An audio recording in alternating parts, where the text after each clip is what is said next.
여러분, 만약 어떤 사람이 우리 자신에게, 여러분 자신에게 예수 믿는 사람, 당신은 교인이라고 하는데 당신은 도대체 어떤 사람입니까? 그리스도인이란, 교인이란 무슨 말입니까? 라고 물어볼 때 여러분들은 어떻게 대답하시겠습니까? 저는 우리는 성경이 말하고 있는 내가 하나님 앞에 죄인이고 나는 그리스도의 보혈이 없이는 안 된다라고 하는 것을 고백하는, 결국 나의 죄인됨을 고백하고 내 모든 죄를 해결하신 그리스도의 십자가와 보혈, 그리고 그분의 보혈을 받아들일 때 하나님의 백성이 되는 거라, 저는 그렇게 말할 수 있겠습니다. 그게 우리 기독교가 말하고 있는, 성경이 말하고 있는 복음입니다. 구원은 우리가 물질을 많이 얻게 되고 또는 우리가 어떤 잘 되는 것, 축복받는 것은 그것이 구원이 아니에요. 다른 종교에 또는 종교가 없어도 얼마든지 그런 일은 잘 될 수 있는 것입니다. 그것이 아니라 복음은 뭐냐? 구원은 뭐냐? 우리 속에 내재되어 있는 이 아담의 본성, 모든 사람이 죄를 범하였으며 하나님의 영광에 이르지 못하더니 라고 말하면서 우리 인간 속에 내재되어 있는 이 제거되지 않는, 도저히 해결 안 되는 이 아담의 죄, 이 죄를 우리가 십자가에 달리신 그리스도 앞에 나와 매달리고 의지하고 엎드릴 때에 그분의 보혈로 말미암아 나를 정결케 하고 새롭게 하고 우리를 하나님의 백성으로 삼아 주시는 것입니다. 이런 구원은 먼저 내가 변화받는 것입니다. 지금 사회의 문제가 뭐고 또 우리 교회의 말들이 권위가 없이 사람들에게 잘 먹히지 않는 것은, 요즘 들어서 많이 그러는 것은 모든 개혁과 모든 변화의 대상이 나부터 시작한다는 것, 내가 죄인이라고 하는 것, 세상의 모든 문제는 그것을 구성하는 사람의 문제이고 더 깊이 나간다면 나 자신, 그리고 나 자신이 변화되고 나서 그 다음에 옆에 있는 사람들을 구원하는 일을 해야 된다라고 하는 것을 말하지 않기 때문입니다. 구원은 내가 변화되고 난 다음에, 그 다음에 그것을 근거로 다른 사람을 변화되도록 하는 것, 이것이 로마서에서 우리들에게 가르쳐주고 있는 중요한 구원의 방법이고 내용이고 성경의 진리인 것입니다. 다윗은 누구입니까? 우리 구원의 모델이 되고 또 하나님의 사역을 감당할 하나님의 사람입니다. 다윗은 황무지에서 혼자 사는 사람이 아닙니다. 다윗은 무인도 사막에 혼자 떨어져서 혼자서 생활할 사람도 아니고, 다윗은 무슨 동물원에 가가지고 동물들을 조련하고 그들을 양육하는 그런 사람도 아니고, 아니면 혼자 자기 세계에 갇혀서 하늘 쳐다보고 있는 사람. 여러분, 이게 뭡니까? 자기 세계에서 빠져나오지 못하는 사람을 우리는 어티즘이라고, 자폐라고 말하는 것입니다. 다윗은 누구예요? 하나님의 종으로 하나님의 나라를 세우며, 그게 그 당시에는 국가 형태인 이스라엘이었습니다. 그 나라 안에 있는 사람들을 돌보고 또 많은 사람들의 제사장 나라가 되어서 이방 민족을 하나님께로 데리고 와야 할, 그들을 하나님께 경배하게 하고 새로운 사람으로 만들 일을 감당하는 이스라엘 교회, 가나안 교회의 중직자요, 목회자요, 평신도요, 성도. 그렇다고 한다면 다윗은 먼저 자기 자신의 변화와 그리고 자기를 알고 사람을 아는, 다윗이 광야에서 하나님이 고난받게 하신 것은 생존 스킬, 아무도 없는 사막에 가서 물 떠먹는 방법이나 아니면 불을 피우는 법이나 아니면 독버섯과 독버섯 아닌 것을 구분하는 것이나 이런 것을 구분하라고 그것을 훈련시키는 것이 아니라 사람, 너의 사역의 대상자, 너가 구원해내야 할 사람, 그리고 너 자신은 누구냐라고 하는 그 성경이 말하고 있는 이 사람에 관해서 알라고. 이것은 도서관에 가서 책 한 권을 띄어가지고 인간학, 개론 뭐 이런 것을 배워서는 되는 것이 아닙니다. 철저하게 깨달으며 부딪혀보며 만나보며 상처를 당해보며 그러면서 몸으로 체득되어지는 결론, 그게 바로 하나님께서 다윗을 고난으로 몰아가시는 목적이었던 것입니다. 우리는 광야 황무지에서 20대 후반 젊은이인 다윗이 이제 사람을 배우게 됩니다. 우리는 사람을 아담이라고 말하고 죄인이라고 말합니다. 성경이 말하고 있는 죄인을 배워나가고 있는 이 아담의 모습을, 이 다윗의 모습을 보면서 우리도 앞으로 우리 자신과 또 사역해야 할 우리의 대상자들을 놓고 또 하나님의 나라를 이끌어갈 우리가 다윗의 모습으로 오늘 다윗이 배운 3가지를 우리도 배워야 되겠습니다. 그 첫 번째는 23장과 24장에 나오는 것처럼 다윗이 광야에서 배워야 할 첫 번째 것, 그것은 모든 사람은 죄로 오염된 죄인이라고 하는 것을 깨닫는 것입니다. 지난 시간에 다윗은 모압 지방으로 갔습니다. 모압 왕은 다윗과의 인척관계, 다윗 할머니가 조카가 아닌 그 룻이었기 때문에, 모압 사람 룻이었기 때문에 좋았습니다. 그래서 모압 왕에게 이렇게 보호를 받고 얼마든지 사울의 추격을 따돌릴 수 있지만 하나님은 유다 땅으로 들어가라고 하는 거예요. 다윗은 가나안 땅 저 북쪽 갈릴리 지방이나 에브라임 지파의 땅이나 아니면 므낫세 이런 데로 가라는 것이 아니라 유다 지파, 자기 동족이 있는 그 유다 산지로 돌아가라고 하는 거예요. 거기서 고난을 받아보라, 거기서 사람을 배우라는 것입니다. 다윗이 갔습니다. 가자마자 얼마 안 있다가 자기 동족인 유다 지파 저 블레셋 근교에 있는 그일라라고 하는 곳에 블레셋이 침범해서 거기에 타작마당을 빼앗기고 거기가 점령을 당하고 어려움을 당합니다. 하나님 앞에 물어봅니다. 다윗이 가만히 있을 수가 없어요. 그래서 하나님 앞에 물어봅니다. 내가 지금 형편이 이런데 지금 우리 동족이 아프기 때문에 저를 구원해야 되겠습니까? 했더니 하나님께서 가라고 하시는 거예요. 사람들은 말립니다. 같이 하고 있는 사람들은 말립니다. 그러나 다윗은 다시 한번 하나님께 묻고 그리고 자기 동족을 구원합니다. 그일라 사람들은 얼마나 고맙습니까? 다윗은 분명히 지금 사울의 쫓김을 받고 있는데도 불구하고 자기가 지금 숨어서 어디 있다고 하는 것이 드러나기만 하면 사울이 군대를 이끌고 한 3,000명씩 이끌고 잡으려고 쫓아오는 판국에 지금 숨어 있다가 자기 동족이 블레셋의 침범을 받아서 어려움을 당하니까 자기의 위험을 무릅쓰고 가서 건져내는 거예요. 그런데 그일라 사람이 다윗을 배반하는 것입니다. 그일라 사람이 사울이 온다는 말을 듣고 이제 다윗이 기도할 때에 이 그일라 성에 있으면 앞으로 사울이 올 때에 이 사울이 포위해서 그일라 사람들에게 다윗을 내놓으라 할 때 이 그일라 사람들이 나에 대한 신의를 지키고 이 사람들이 내가 자기들을 구원했다는 것을 알고 나를 보호해 주겠습니까? 라고 하나님께 물어보니까 하나님이 아니라는 거예요. 저들이 너를 사울의 손에 넘겨줄 것이기 때문에 너는 이 성을 떠나라고 하는 것입니다. 다윗은 유다 성읍 자기 동족으로부터 배신을 당하는 것입니다. 그래서 이제는 다시 황무지로 도망을 갑니다. 그게 오늘 또 십이라고 하는 집이라고 하는 바로 유다 중부라고 할 수 있는, 그러니까 가나안 전체에서는 조금 남부 쪽에 있는 그 황무지로 다시 도망을 가는데 그 집 황무지에 있는 사람들이 누굽니까? 이 사람도 유다 사람들이에요. 이 사람이 에브라임 지파냐, 이 사람이 베냐민 지파냐, 그게 아니에요. 유다 지파에 속한 사람들이에요. 근데 이 동족들이 3번이나 걸쳐서 다윗을 자꾸만 사울에게 밀고를 하는 것입니다. 그일라 사람은 차라리 이해는 좀 해줄만 해요.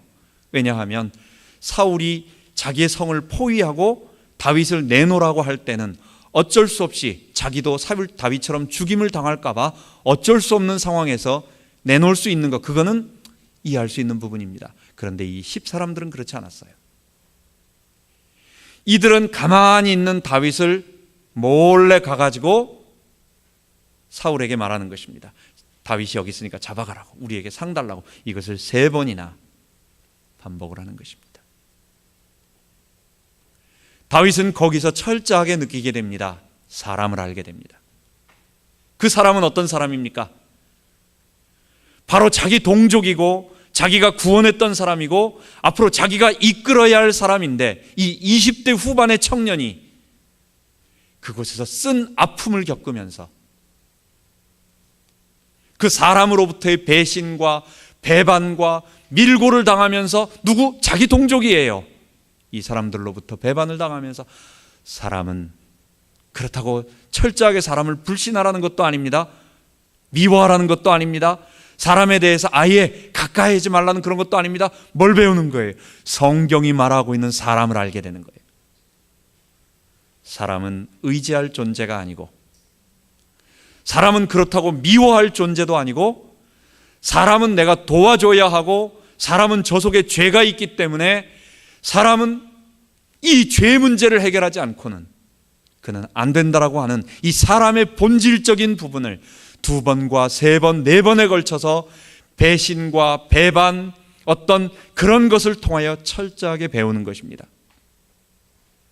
20대 후반 청년이 여러분 옆에서 칭찬해주고 박수 쳐주고 돈 있고 사람 따르고 그럼 뭘 알겠어요? 거기선 인생을 모르는 것입니다. 배우는 것이 없는 것입니다. 그냥 자기 마음대로 하면 되는 줄 아는 것입니다.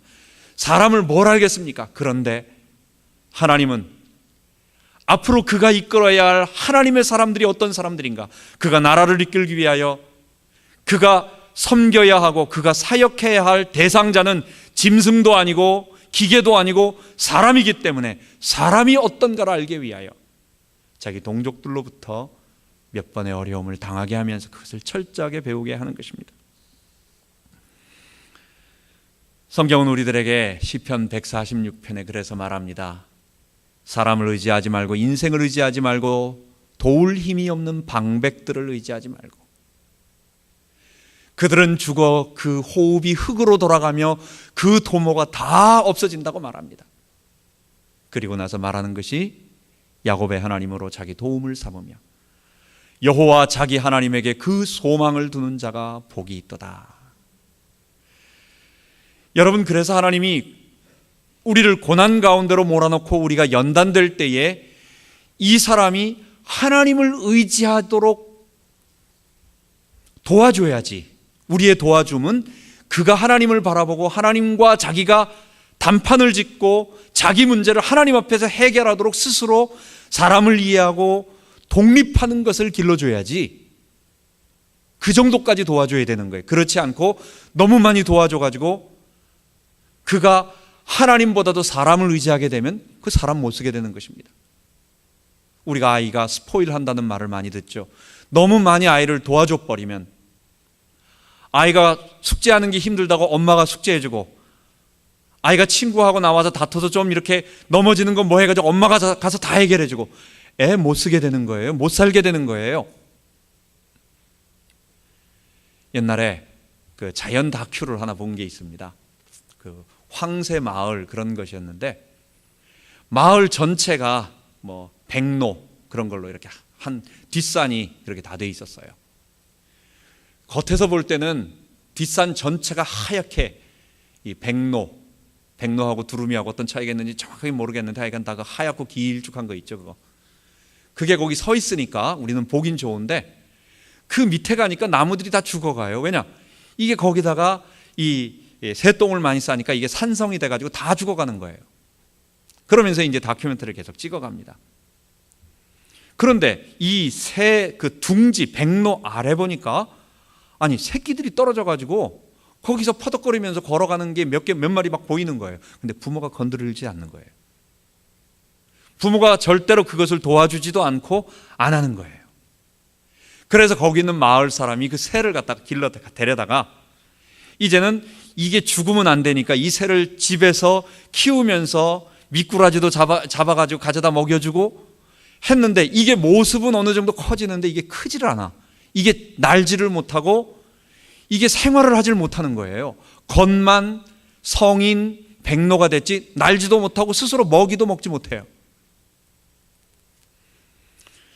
여러분, 어려움을 스스로 겪어내며 스스로 싸워내며 스스로 사람을 의지하지 아니하고 스스로 남을 의지하지 아니하고 하나님과 나 앞에서 나의 죄인됨을 인정하고 또 다른 사람을 의지하지 않는 법을 배워야 한다는 것.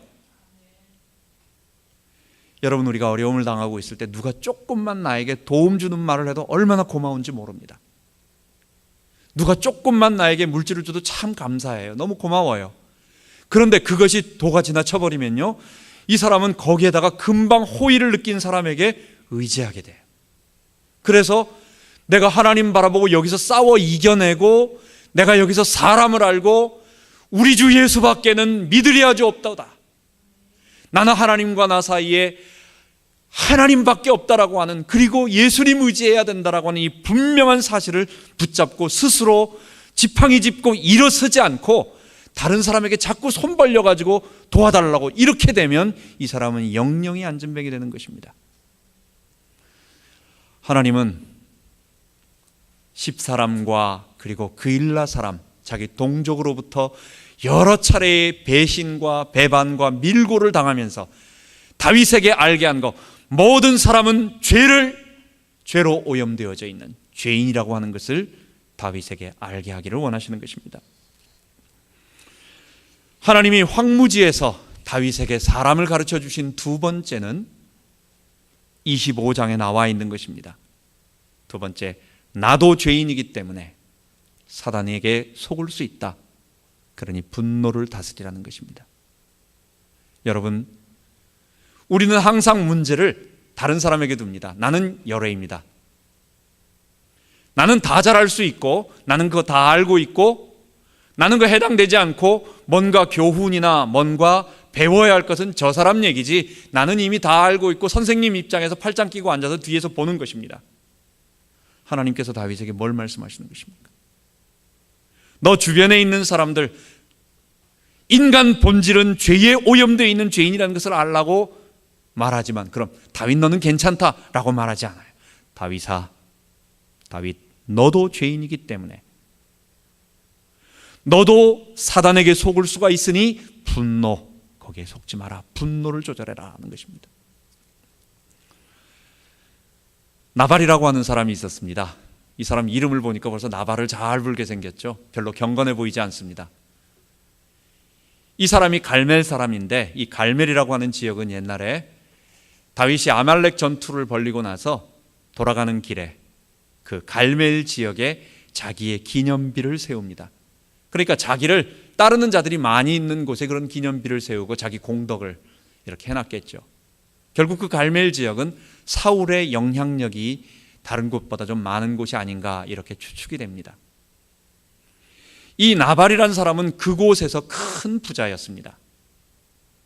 약대와 또 양 같은 거, 염소 같은 거, 이런 것이 1000단위를 넘어가는, 얼마나 많습니까? 양 1000마리를 한번 길러보십시오.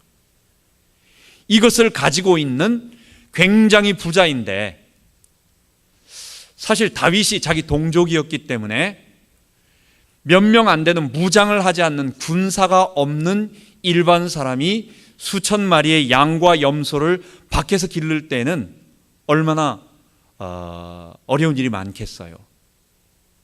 짐승으로부터의 어려움이 있겠죠. 늑대라든지 먹을 것 없으니까, 그때는 거기서 사자도 있었다고 하니까 사자, 곰, 늑대 이런 것이 이 양과 염소를 공격할 수 있으니까 사람의 손이 많이 필요했을 거예요. 또 그것만 있습니까? 거기에 베두인족이라든지 아니면 무슨 주변 족속들, 여러 산적질하는 나쁜 그런 약탈하는 민족들이 있었을 것입니다. 다윗은 자기 동족이었기 때문에 그 갈멜 지역에 있는 그 나발과 그 나발의 그 목자들을 잘 도와서 거기서 양떼를 지키면서 보호했습니다. 그런데 하루는 이 나발이 양털을 깎는 날이 되었습니다. 유목민에게 양털 깎는 날은 농민에게, 농사 짓는 사람에게 추수하는 날하고 똑같아요. 추수하는 날 어떻습니까? 1년 내내 고생하고 나서 이제 추수하면 풍성하기 때문에 잔치 벌리는 것입니다. 그때 너무 마음이 기쁘고 즐겁기 때문에 그 풍성한 곡식을 좀 나눠주고 같이 먹고 이렇게 잔치를 벌리는 것입니다. 마찬가지로 유목민에게도 양털 깎는 날은 그런 날인 것입니다. 잔치 벌리는 날입니다. 그게 문화요 관습이요 사람의 도리요 그 지역의 풍습이었습니다. 다윗은 600명의 식솔이 있었습니다. 군사와 또 군사에 같이 따르는 거기에 가족들과 사람들이 있었는데 광야 황무지에서 600명의 식사를 준비한다고 생각을 해보십시오. 이거 쉽지 않습니다. 늘 먹을 거 준비하느라고 아마 힘들었을 거예요. 그래서 나발이 양털 깎는 날이 되었다라고 하는 것을 듣고 이제 자기의 소년들을 보내서 정중하게 가서 정중하게 부탁을 합니다. 우리에게 호의를 베풀어 주셔서 우리가 지금 어려움을 당하고 있는데 우리 식솔들이 먹을 만한 좀 양식을 좀 도와달라.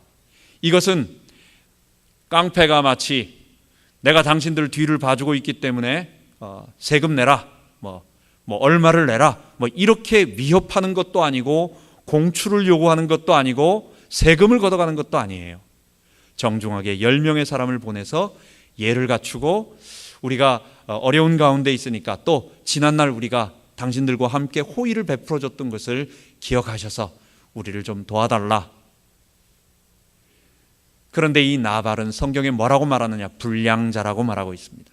그는 거만하고 행실이 악하고 자기만 알고 먹을 것만 알고 짐승같이 쾌락만 추구하는 사람.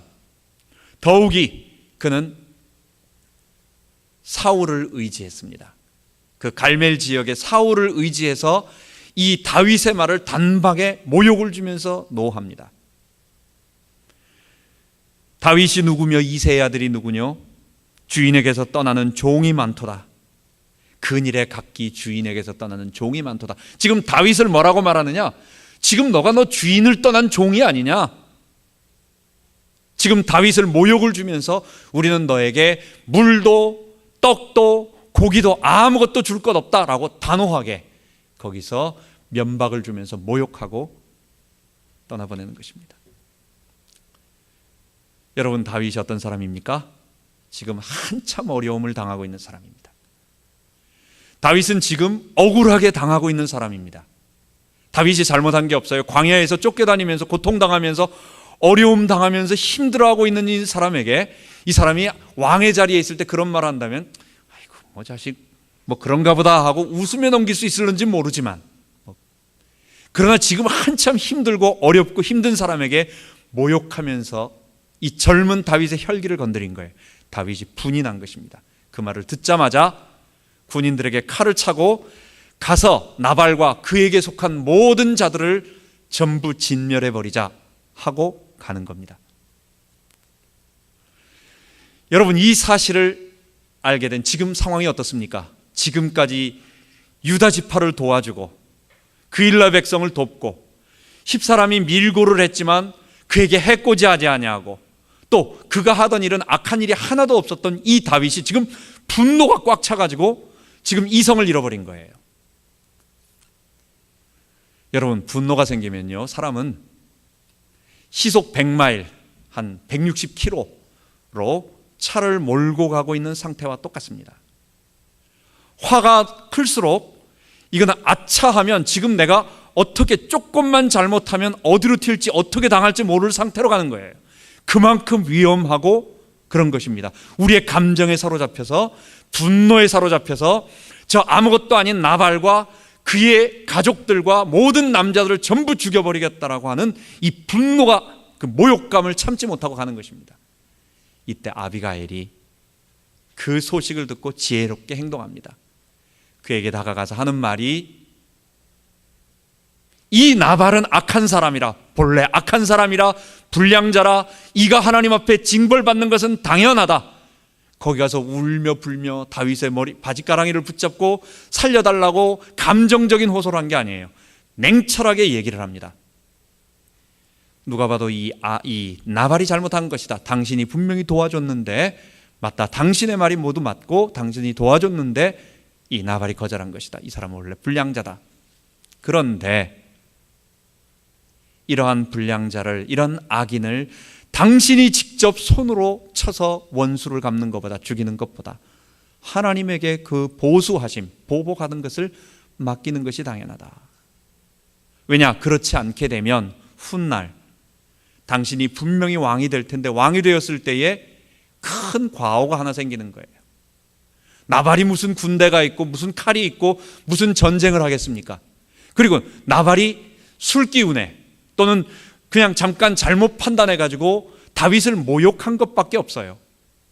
그런데 다윗은 아주 이 전쟁에 지금 준비되어져 있는 군사 400명을 가지고 칼도 없는, 창도 없는, 방어 태세도 없는 사람을 가서 모조리 자기 동족을 죽였다. 이거는 당신이 왕이 되고 나서도 두고 당신의 과오가 될 것입니다. 그리고 분명히 당신이 지금 당하는 고난은 하나님을 위한 싸움이기 때문에, 여호와의 싸움이기 때문에 싸움이고, 그리고 당신은 지금까지 한 번도 하나님 앞에 악한 죄를 저지르지 아니하였기 때문에 훗날 하나님께서 당신의 나라를 강하게 세우실 것입니다. 다윗이 그 아비가일의 지혜로운 말을 듣고 거기서 자기의 분노를 다스립니다.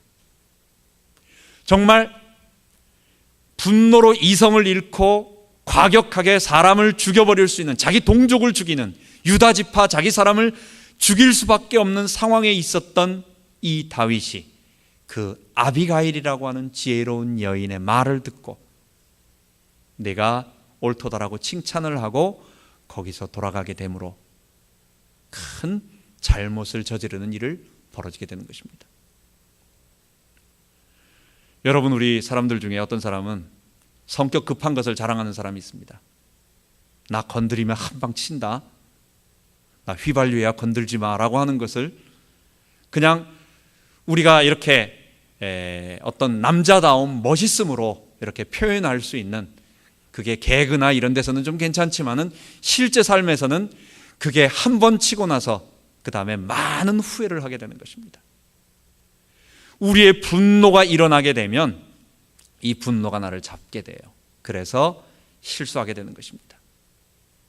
에베소서 2장 26, 27절에 보면, 4장 26, 27절에 보면 분을 내어도 죄를 짓지 말고, 분 안 낼 수 없습니다. 우리가 왜 분이 안 나겠습니까? 다 분이 납니다. 근데 죄를 짓지 말고 해가 지도록 분을 품지 말라. 왜냐? 마귀로 틈타지 못하게 하라. 광야에서 이 나발 사건을 통해서 우리가 배워야 할 것, 나도 죄인입니다. 나도 죄인이기 때문에 사단에게 속을 수 있으니 나의 분노를 잘 다스리라는 것. 우리가 실수할 수 있습니다. 우리도 이 땅 떠나기 전까지 실수할 수 있습니다. 우리는 완벽하다고 하지 말고 우리의 분노를 다스려서 우리의 감정에 잡히지 말고, 이 감정이 나를 이끌어서 결국은 실패하도록 만들지 말고 승리하라는 것입니다. 사기꾼은요, 어떻게 합니까? 처음에 이 사람에게 기분 좋은 말들 뭐든지 다 왕으로 떠받들어줘요. 그래가지고 이것도 좋게 하고 저것도 좋게 하고 막 이렇게 해줘가지고 그 사람이 막 기분 좋아가지고 자기 가지고 있는 돈을 다 쓰게 만들고 투자하게 만듭니다. 그리고 돈만 싹 빼가지고 사라져버립니다. 그리고 다시는 안 나타납니다. 사단은 이 사기꾼하고 똑같아요. 우리의 감정을 격동시켜가지고 견딜 수 없도록 만들고, 그것을 옆에서 부채질을 해요. 우리의 마음에는 처음에는 조그만한 불꽃처럼 작은 불꽃으로 시작돼요. 근데 사단은 옆에서 자꾸 부채질을 해. 부채질을 해서 그것을 자꾸 이렇게 떠오르고 커지도록 하는 모든 합리적인 근거들을 옆에서 귀에서 속삭여주고, 네가 화를 내는 것이 당연하고 여기서 한판 치는 것이 당연하고 뭐 이런 합리적인 말들을 옆에서 해줘요. 그리고 나서 누가 잘못을 저지르게 만듭니까? 그 분노 때문에 내가 죄를 저지르게 만듭니다. 그리고 죄값을 내가 다 받게 만들어요. 사단은 싹 없어집니다. 거기에 책임을 하나도 지지 않아요. 마귀에게 속지 맙시다. 광야에서 다윗처럼 그 다윗, 하나님께 경배하고 그 수많은 시편을 쓰고 하나님 앞에 경배했던 다윗도 뭐라고 말하느냐? 이 나발의 그 모욕적인 말을 듣고 분노해서 씻을 수 없는 과오, 지금까지는 하나 기록되어 있습니다. 사실은 이제 다음에 사무엘 하에 나오겠지만 그 밧세바의 아내를 범한 것, 그것 말고 잔악 무도한 아주 무자비한 그런 사람이라고 하는 그런 과오를 하나 남길 뻔했어요. 이거는 왕으로서, 이거는 정치가로서 굉장한 치명적인 오명인 것입니다. 여러분, 우리도 죄인임을 알고 사단에게 틈타지 않도록 우리의 분노를 다스리는 것, 광야에서 사람을 배울 때 다윗은 이것을 배우게 된 것입니다. 세 번째로 다윗은 우리가 배워야 할 것은 복수하지 말라, 하나님의 절대 주권을 믿고 하나님 손에 맡겨라 라고 하는 것입니다. 악을 악으로 갚지 말라는 것입니다. 여러분, 우리는 복수가 미덕인 것으로 생각되어지는 그런 문화권 속에서 지금도 어쩌면 살고 있는지도 모르겠습니다. 동양과 서양의 영화, 우리 옛날 영화, 서부의 총잡이들하고 그 다음에 동양의 무술, 우리 중국의 무술 영화는 뭡니까? 다 부모님의 원수 아니면 스승님의 원수의 원한을 갚기 위해서 어디 산속이나 어디에 가가지고 아주 물 맞아가면서 엄청난 기술을 연마하고 무술 훈련해가지고 득도한 다음에 와서 그 원수를 싹 이렇게 하는 것입니다. 그게 우리 동양사회, 이 복수가 아름다운 그 스승에 대한 복수나 부모에 대한 원수 갚는 것을 좋은 것으로 우리는 이렇게 배우는 사회인 것입니다. 그런데 가만 보면 복수는 합법, 나의 폭력을 합법으로 정의라고 하는 것으로 포장해 놓은 것에 불과합니다. 내 속에 사람에 대해서 뭔가 어떤 위해를 가하고 싶고 하고 싶은 어떤 폭력을, 내가 가지고 있는 폭력성과 내가 가지고 있는 어떤 것을 저 사람에게 정의라고 하는 이름으로 포장을 해서 시행하는 것뿐이에요. 복수에는 두 가지 특징이 있습니다. 이거는요, 끊임없이 반복됩니다. 이거는 고리가 끊어지지 않아요. 내가 어떤 사람으로부터 억울한 일을 당해서 다 고통을 당하고 우리 막내 아들 아니면 꼬맹이 하나만 남았다. 그가 살아가서 목숨 부지하고 이제는 힘을 키워서 돌아옵니다. 복수의 칼을 가지고 돌아옵니다. 그래서 그쪽 가정을 다 죽였습니다. 근데 거기서도 살아남은 또 한 사람이 있어. 그럼 그 아이가 또 복수를 합니다. 이래가지고 100년 전쟁, 200년 전쟁 계속 가는 겁니다. 복수의 특징, 이 복수는 끊어지질 않고 계속해서 반복됩니다. 복수는 복수를 낳습니다. 두 번째, 복수는 강도가 점점 세집니다. 우리 아이들하고 장난을 해요. 학교에서도 어떤 선생님이, 아주 나쁜 선생님이, 옛날에 그런 선생님들이 있었어요. 아이 2명을 잡아놓고 선생님이 뒤에서 애를 때리지 않고 양쪽에 서로 뺨 때리라고 하는 것입니다. 아주 이건 정말 질이 안 좋은 거예요. 이거는. 그러니까 처음에 이렇게 저 선생님이 그러니까 서로 얘기합니다. 야, 우리 나가 살살 때리자 서로. 근데 둘이 나가가지고 때리기 시작하다 보면 이게 강도가 점점 세져요. 한데 탁 쳤는데 얘가 실수로 조금 더 치면 어떻게 됩니까? 너 장난 아니네? 이러다 보면 또 치고 이게 진짜네? 이러면서 이제 점점 강도가 세지는 겁니다. 복수는요, 점점 강도가 세지게 돼 있어요. 그래서 옛날 서부 총잡이들이나 아니면 이 시대의 헌법으로, 총잡이 시대는 뭡니까? 보안관이 있어서 법으로 집행을 하고, 지금 이 시대는 헌법으로 막아서 사람이 비록 나쁜 짓을 당했어도 이 보복은 하지 못하도록 하면 이거는 끊임없이 반복되기 때문에 국가가 법률에 의해서 그 사람에게 법을 집행하는 것입니다. 징벌을 하는 것입니다. 지금 다윗은 사울로부터 엄청난 고통을 당하고 어려움을 당하고 있습니다. 이때는 국가도 없었고 무슨 보복해 줄 수 있는 그런 것이 없었잖아요. 다윗은 원수가 푸고 싶은 생각이 많이 있었을 거예요. 그런데 다윗은 사울에 대한 원수를 갚지 않습니다. 왜? 기회가 없었느냐? 아니에요. 오늘 읽은 본문에 보면 2번이나 결정적인 찬스가 있었습니다. 2번 다 이 10 황무지에 있는 사람이, 다윗이 그 10 황무지라고 하는 곳에 그 근처, 그 밑에 있는 마온 황무지 또는 그 옆에 있는 엔게디 굴 또는 그 10 황무지 안에 있는 하길라 산, 여기에 있을 때에 3번이나 밀고 해가지고 사울이 군사 3,000명, 다윗이 600명을 데리고 있으니까 이것을 압도적으로 이기기 위해서는 한 5배 정도 되는 군사인 3,000명을 이끌고 내려오는 겁니다. 다윗이 숨습니다. 그러는데 마침 그 동굴 안으로 사울이 들어옵니다. 또 하길라 산 앞에서는 바로 자기 앞에서 잠을 자고 있는 거예요. 사울은 자기가 있는지 모릅니다. 다윗이 있는지 모릅니다. 군사가 뒤에 있는지 모릅니다. 그리고 바로 앞에 지근거리, 내가 가서 사울의 옷자락을 잘라낼 수가 있고, 내가 가서 사울이 물병하고 창을 꽂아놓은 곳에 가까이 가서 가지고 올 수 있는 거리에 있음에도 불구하고 그 주변에 있던 사람들은 지금까지 당신을 괴롭히는 이 사울을 죽이는 것이 하나님이 당신에게 맡긴 거 아니냐, 죽여버리자, 이게 하나님의 공의다. 근데 다윗은 얘기합니다. 원수를 갚지 말라고, 보복하지 말라고.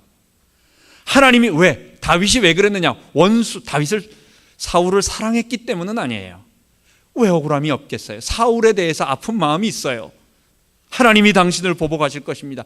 그런데 한 가지 분명한 것은, 나는 당신을 왕으로 세우신 이는 하나님이시기 때문에 하나님이 세우신 자를 내가 하나님이 어떻게 처리하기 전까지 내가 스스로 임의로 판단을 해서 그 사람을 치는 것은 내가 하나님의 권위를 도전하는 것이고, 내가 하나님을 경외하기 때문에 나는 그런 일을 할 수 없습니다. 그거 하나 목적 때문에 그랬어요. 하나님을 두려워하고 하나님의 권위를 인정하고 그 하나님 때문에, 하나님의 절대 주권을 알기 때문에 다윗은 사울에게 원수를 갚지 않은 것입니다. 그리고 그것이 큰 복이 되어서 결국은 만약 사울이 거기서, 다윗이 사울을 잔인하게 죽이거나 아니면 스스로 끊었다고 한다면 저 북쪽 에브라임 위쪽의 10지파는 통일 왕국이 안 되는 거예요. 그냥 떨어져 나가는 거예요. 다윗은 이스라엘 12지파의 왕이 되지 않습니다. 자기 지파, 유다 지파와 그 아래쪽에 있는 혹시나 시므온 지파, 이 2지파나 아니면 좀 더 근교에 있는 레위 지파 사람들, 이 사람들만 자기 수하에 되지 저 북쪽의 에브라임 지파와 모든 지파 사람들은 왕이 되지 않는 거예요. 여러분, 우리도 마찬가지입니다. 로마서 12장에 보면 원수 갚지 말라고. 여러분, 우리도 우리가 원수를 갚고 싶은 마음이 많이 있어요. 우리가 억울한 일이 많이 있습니다. 우리가 친히 원수 갚지 말고 진노하심에 맡기는, 하나님의 진노에 맡기는, 그리함으로 그 숯불을 그 머리에 얹어 놓으리라는 로마서 13장의 말처럼 우리가 성도가 보복하거나 원수를 갚거나, 우리 현대인들은 속으로 다 칼을 하나씩 품고 사는 사람들인지도 몰라요. 누가 나를 건드리기만 해라, 그리고 내가 언제 누구에게 어떤 일을 당하고 있지, 내가 반드시 갚아줄 거야. 지금은 내가 힘이 없어서 가만히 있지만 언젠가 내가 복수하는 날이 올 거야 라는 그런 마음을 가지고 속으로 칼을 하나씩 품고 있는지도 몰라요. 여러분, 원수를 원수로 갚지 않는 것, 이것은 하나님의 절대 주권을 믿는 사람만 가능합니다. 우리는 하나님의 절대 주권을 믿습니다. 원수를 갚지 말고 하나님의 진노하심에 맡기고 가야 되겠습니다. 초대교회 당시에 베드로가, 초대교회는 신분제 사회였기 때문에 노예와 그 다음에 종들과 또 어디 밑에서 일하는 사람들이 많이 있었어요. 그러니 그 시대 사회에 교회 안에 얼마나 아픈 사람들이 많이 있겠어요. 교회에는 가난하고 어려운 사람들, 노예들, 부자들보단 그런 사람들, 주인들보단 그런 사람들이 더 많이 있습니다. 그런데 그 시대에는 지금 같은 자본주의 사회가 아니라 그 시대는 신분제 사회였기 때문에 주인이 노예를 얼마나 심하게 학대하겠습니까? 또는 자기 밑에 일하고 있는 종들을 얼마나 학대를 하겠어요. 그러니 교회 안에는 그런 것들을 가지고 있는 아픈 사람들이 많이 있습니다. 베드로는 이 사람들에게 말을 합니다. 오늘 성경 본문에 제가 밑에 적어놓은 베드로후전서 2장 24절, 친히 나무에 달려 그 몸으로 우리 죄를 담당하셨으니, 이 본문은 그냥 복음을 설명하기 위해서 한 것이 아니었어요. 누구에게? 사환들에게. 그 앞에 본문의 시작을 보면 고통을 당하고 있고 악한 상전들로부터 핍박을 당하고 있는 종들, 사환들에게 얘기하는 것입니다. 너희 윗사람들에게 순복하고, 그런데 너희를 잘 해주는 어질고 덕이 있는 그런 주인에게만 아니라 악하고 너희를 힘들게 하는 사람에게도 순복하라라고 하는 것입니다. 왜냐하면 상처가 너무 많아요. 고통이 많은데도 그런 주인들 밑에도 순복하래요. 그러면서 뭐라고 말하느냐? 그 순복을 참는 것을, 그가 그런 것을 참는 것, 그런 어려움을 참는 것, 고난을 참는 것, 보복하지 아니하고 그것을 참고 이 죄를 이겨내는 것, 그것은 예수님을 비유를 드는 것입니다. 예수님께서는 아무 죄도 없고 아무 흠도 없고 고통당할 만한 것이 아무것도 없었는데 우리의 모범이 되기 위해서 그분은 친히 나무에 달려 우리 죄를 위하여 십자가에 달려 죽으셨다. 그 결과 어떻게 됐냐는 거예요. 그가 채찍에 맞음으로 우리가 죄인 되었고 종 되었고, 그는 우리를 위하여 아무 대신 죽을 이유도 없는 사람인데 애매하게 유다 사람, 또 애매하게 그 바리새인과 그 로마 사람들의 핍박을 받고 묵묵하게 고난을 참으시면서 순종하시면서 죽으심으로 말미암아 우리가 영혼의 목자와 감독이 되시는 이에게로 돌아왔느니라. 예수님의 십자가, 예수님이 애매하게 고통당하면서도 묵묵하게 참으시는 그 모든 것으로, 그 결과로 인하여 우리가 하나님께로 후원받게 되었다는 거예요. 여러분, 우리가 이 오늘 광야에서 사람을 배운다는 것, 결국 사람 배우는 것이 뭡니까? 죄를 하는 것이에요. 기독교 복음의 진리인 것입니다. 이 죄인된 우리도 이 땅에서 살아가는 동안 고통당하면서 보복하고 싶은 우리 죄의 본성이 일어날 때에 우리가 잊지 말아야 할 것입니다. 사람들 미워하지 말고, 죄가 있으니까 그런 거예요. 의지하지 말고, 그렇다고 미워하지 말고, 우리가 구원해내야 할 우리와 똑같은 죄로 왜곡되어져서 삐뚤어진 자아를 가진 사람이다 인정하면, 환자다라고 인정을 하면 미워하지 않게 되는 것입니다. 나 조심해야 됩니다. 나는 예외가 아니에요. 나도 죄인이기 때문에, 나는 열애가 아니기 때문에 나도 사단에게 속을 수 있으니까 우리가 사단이 틈타는 많은 것들 중에서 분노, 내 속에서 일어나는 분노를 없을 수는 없는데 잘 다스리라는 거예요. 이건 굉장히 지금 위험한 상태에 있다는 거, 감당하기 힘든 결과를 내가 얻게 된다는 거. 마지막으로 진노하심에 맡기고 하나님의 절대 주권을 인정하고 악을 악으로 갚지 말고 선으로 악을 이기는 우리 모든 성도 되기 바랍니다. 하나님 아버지, 감사합니다. 오늘 다윗이 광야에서 고통을 당하면서 인간에 대해서, 사람에 대해서 배웠습니다. 하나님, 우리가 사역해야 할, 건져내야 할 사람들이 바로 이런 사람들이고, 또한 나 자신도 그렇습니다. 주님, 이런 죄에 빠져 있는 사람들을 우리가 십자가의 보혈로 먼저 변화된 내 모습을 가지고, 그 영적인 힘을 가지고, 그리고 세상을 건져낼 수 있도록 성령을 의지하여 은사받아 사람들을 건져낼 수 있도록 우리를 사용하시고 우리 교회를 사용하여 주옵소서. 감사드리며 우리 주 예수 그리스도 이름으로 기도하옵나이다. 아멘.